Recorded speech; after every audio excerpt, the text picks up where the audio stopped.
Bonjour les amis, j'espère que vous allez bien. Bon, déjà, je souhaite une bonne fête aux mamans de Belgique, parce que les dates ne sont pas les mêmes partout. J'espère que vous avez bien profité tous de cette belle journée ensoleillée. Donc ici, voilà, on démarre la guidance de la semaine, donc la semaine prochaine. Je vous rappelle que ça reste quand même quelque chose d'intemporel. Si vous tombez dessus par hasard à un moment ou si vous utilisez ma playlist des guidances hebdomadaires en disant oui, j'ai besoin d'un conseil ou quoi, vous faites au hasard, ça marche. Aujourd'hui, j'étais en brocante, j'ai trouvé deux chouettes petits oracles. Je fais un petit clin d'œil si jamais la vendeuse tombe sur cette vidéo. Et donc, j'ai envie de commencer avec le petit oracle des cristaux. On va aller voir ce qu'ils nous disent pour cette semaine. Après, les minéraux, il y a un côté... Oui, il y a un côté évidemment très ancré, très stable, très fort, en même temps pas très mobile. Et puis il y a un proverbe que j'aime beaucoup qui dit la pierre n'entend son cœur battre que sous la pluie, que je trouve absolument magnifique. Et donc voilà, ça veut dire que même la pierre peut avoir un cœur qui bat. Bronzite. Je vais vous la montrer. C'est dans mon centre et à l'écoute de mes valeurs que je construis patiemment un monde qui me correspond. Renaissance. Donc, je vous parlais d'ancrage, je vous parlais d'immobilité apparente. Quoi qu'il me semble qu'il y avait une histoire avec une pierre, des pierres, il y a un endroit où les pierres bougeraient. Mais je ne sais plus où j'avais vu ça. Je vais quand même aller voir. La bronzite, je ne connais pas cette pierre parce que évidemment, je m'intéresse aux pierres. J'ai des pierres que j'utilise, que je connais pas mal quand même. Mais la bronzite, pas. Alors, la bronzite, c'est contacter ta force intérieure, faire mûrir la confiance, se relever de périodes difficiles et, sur le long terme, peut développer un don de soi excessif. Ça, c'est pour l'aspect négatif. Mais vous savez, moi, je suis pas très dans le négatif. Je pense qu'il y a toujours du bon à prendre de toute expérience.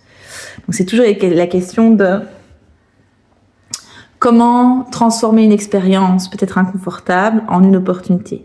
Quelle opportunité se cache derrière? Ok, ici il y a quelque chose qui bloque. Ça me permet d'avoir du temps. Qu'est-ce que j'utilise dans ce temps? Je peux profiter du moment présent, de ce que j'ai. Je peux réfléchir à d'autres choses, à d'autres possibilités, à une autre manière de fonctionner, une autre manière de voir. Quelle opportunité se cache derrière les blocages? Parfois c'est juste une question de temps. Si maintenant dans la démarche pour trouver un emploi, ça n'aboutit pas, c'est peut-être que j'ai pas encore trouvé le bon job. Et puis peut-être que ce temps, finalement, je peux le mettre à profit pour continuer à me former, pour accompagner mes enfants dans leurs apprentissages, pour voyager, me faire plaisir. Voilà, tout est possible. Et peut-être que en faisant ça, en fait, ça m'ouvre aussi de nouvelles opportunités à travers de nouvelles rencontres, à travers de nouvelles idées, à travers de nouvelles expériences. Ok, très bien.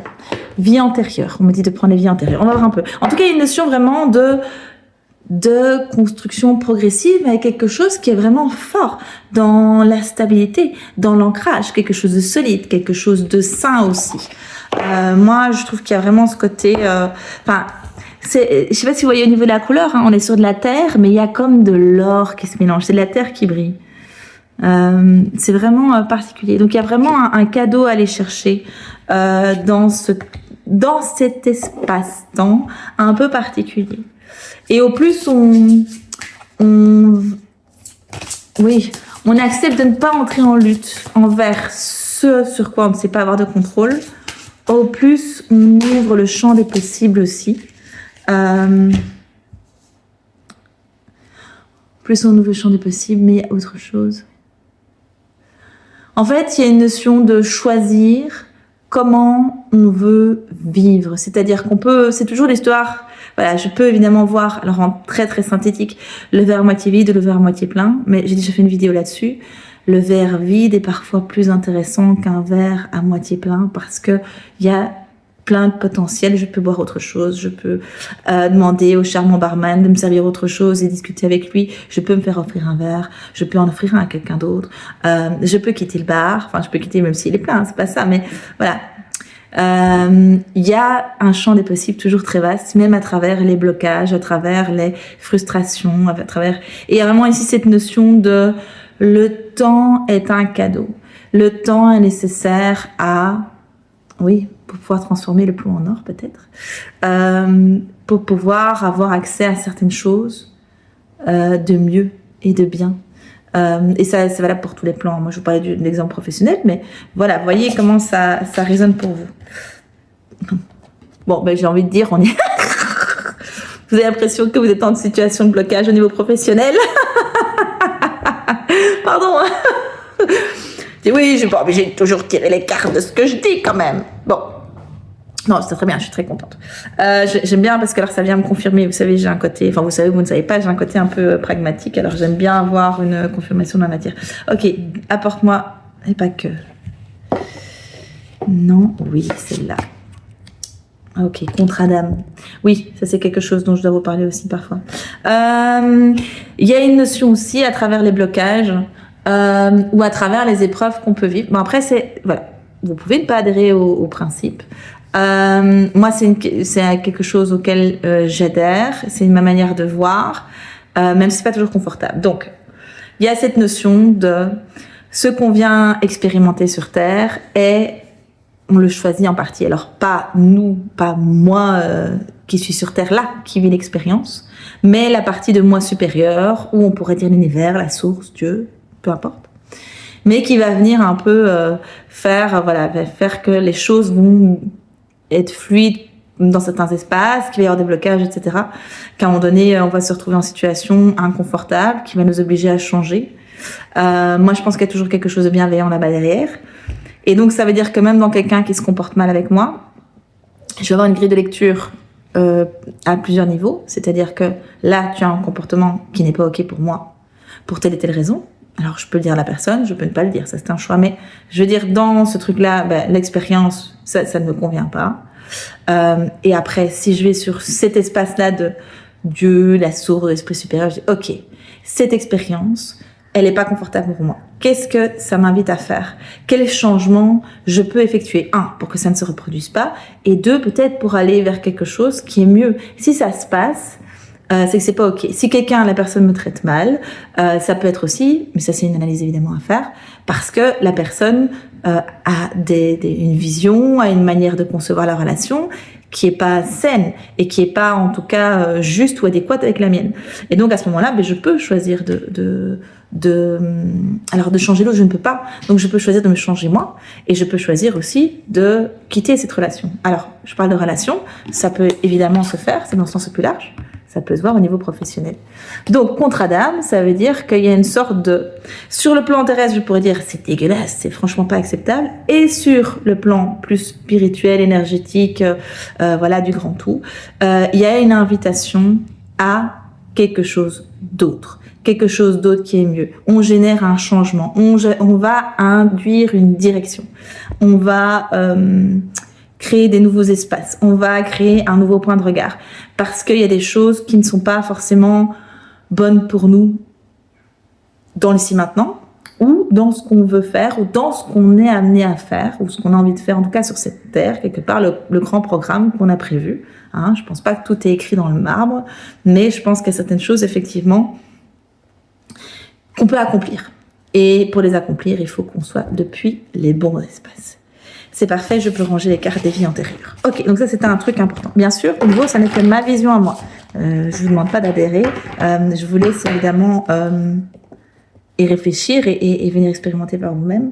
Mais c'est quelque chose que moi j'ai vécu à plusieurs reprises. Et pour moi, en fait, c'est vrai que ça fait sens. Ça se confirme. Mais forcément, les croyances, vous allez voir, quand on a des croyances, on va aller d'une manière ou d'une autre, on va trouver les moyens de les confirmer. C'est celle-là. Ouais. Un nouveau chemin, il y a une route, il y a une notion de... Ok. Il y a un chemin confortable. Je vais aller oracle de la triade. Je vais aller vérifier. Donc j'ai pris l'oracle G, j'ai pris l'oracle de la triade. On va les compléter un peu. Donc l'oracle G, c'est celui-là. Je vais quand même aller vérifier parce que...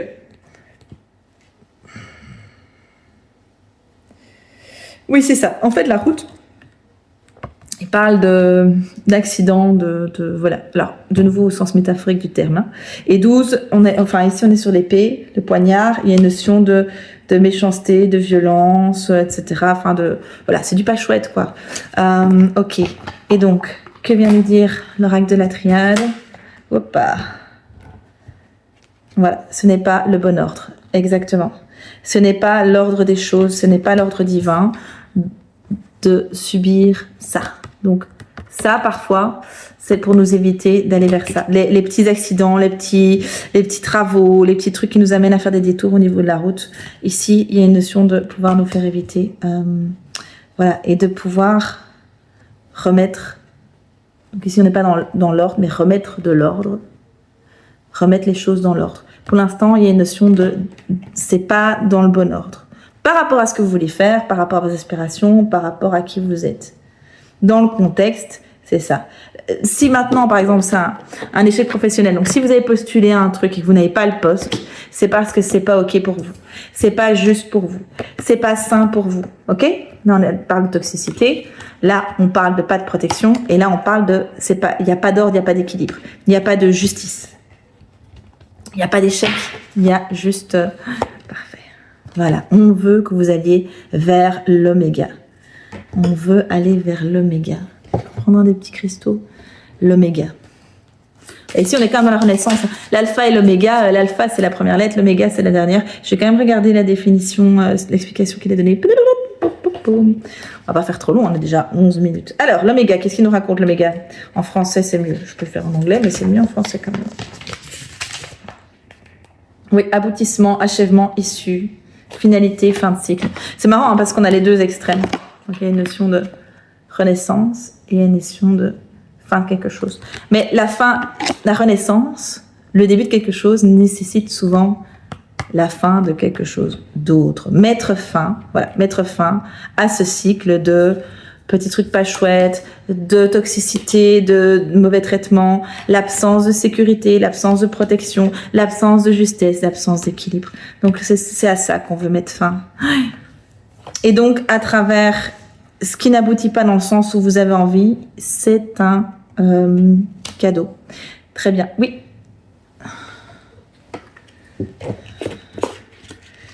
Celle-là, certainement. Oh, waouh. C'est merveilleux. Regardez.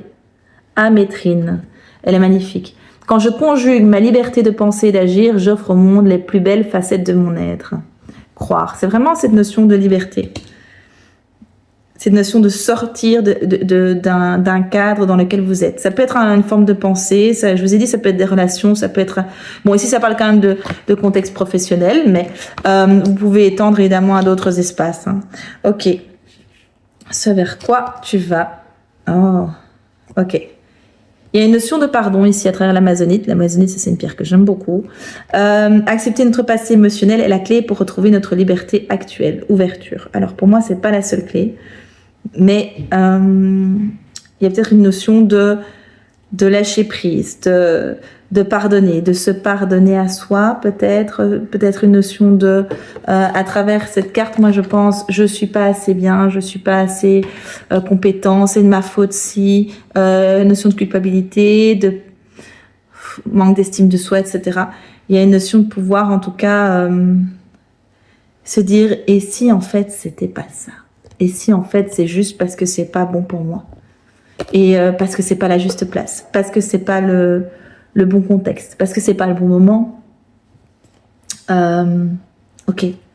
Et à ce moment-là, j'ouvre quelque chose depuis l'espace du cœur, parce que je suis plus dans le jugement de moi-même ou je suis plus dans le jugement de l'autre. Je suis dans un espace de bienveillance, de lâcher prise et aussi très ancré sur le moment présent. Ouais. Après, c'est pas facile, hein. Mais voilà, il y a quand même une notion, pour moi, à travers les cartes des pierres ici, j'ai quand même une notion, oui, de renaissance, d'ouverture, donc nouveau départ. On est vraiment dans une énergie très forte de démarrer quelque chose d'autre. Mais c'est comme s'il fallait vraiment mettre fin à quelque chose avant. Alors, mettre fin, donc ça peut être aussi, allez, je caricature, hein, ou pas. Par exemple, voilà, un exemple que moi j'ai dans le contexte professionnel, je lui ai dit que je ne retournais pas dans le secteur médico-social. Et il y a un poste où on est venu me chercher qui est dans le secteur médico-social et je suis très heureuse d'y être. Donc voilà, je pense qu'il faut vraiment pouvoir parfois dire, ok, je veux ça. Et dans notre tête, on a décidé ça. Je veux aller vers ça. Et puis en fait, à un moment donné, il faut pouvoir dire, ok, c'est pas tout à fait ça que je voulais. mais je sens que c'est quand même le bon truc, ou j'ai cette opportunité-là et j'en ai pas d'autre et il faut que je puisse aller de l'avant. Et donc voilà, cette notion de mort, c'est le fait de pouvoir, moi en tout cas, d'accepter, de dire, en fait, je vais changer ma forme de pensée, je vais pas me fermer cette porte, je vais aller voir derrière. Et ça peut être juste ça. Hein. Donc il faut savoir, ça peut être juste ça. Hein.